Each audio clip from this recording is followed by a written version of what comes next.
Set up na tayo. Si Master Ricky nagsiset up na po. Selwyn. Ito pa.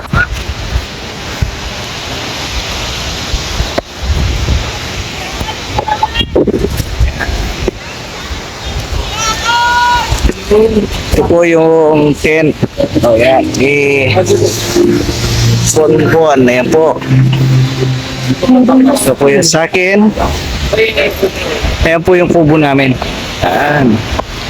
May dalawang double deck po yan. Ayan. May sala niya. Tapos, ayun po. Ayan. Double deck. Tapos ito. Masarap. Bangga mo kayo. Exit. Exit lang pala yun. Napik tayo doon.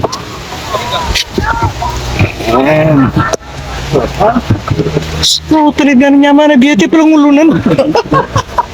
Napiki po tayo ni Master Ricky. Yung kanina lungkot-lungkot po siya. Tingnan niyo naman. Kompletos ricados pala. Kaya pala. Oh. Ayan po. Wala. So, na-scam po tayo ni Master Ricky. Oh, kompleto pala yung ano niya. Higaan niya, may po. Patay tayo dyan. Ito po yung sa akin. Kay Bonbon po. Ayan. Ito po yung sa akin. Ayan. Yung ano. Ayan.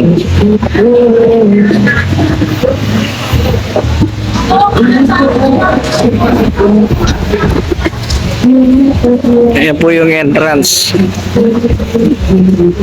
Ayan po. Ito, ayan po. Mali. Yun. Ano po ito?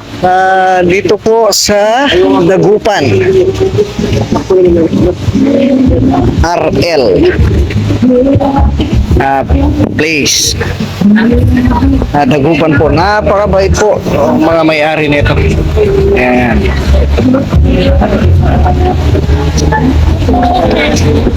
Kung ano po kayo mag-overnight, no? So yung sa kwarto, dalawa po sa baba, pwede din tatlo, tapos isa taas, apat. Doon po sa sala niya, yun, doon. Pwede po yung isa, dalawa, tatlo po siguro. So 6, tapos bigyan kami dyan, 7. Yan, kung gusto nyo mag-tent po. Yan. Kumbaga ito po yung sakop natin. Yun, hanggang dun sa tent ni Master Ricky. Hanggang dyan po. Yan, 2 tent po.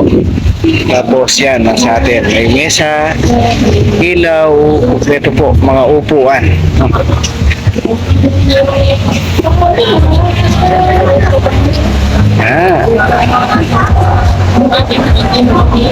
Bibigyan ko po kayo hanggang mamaya.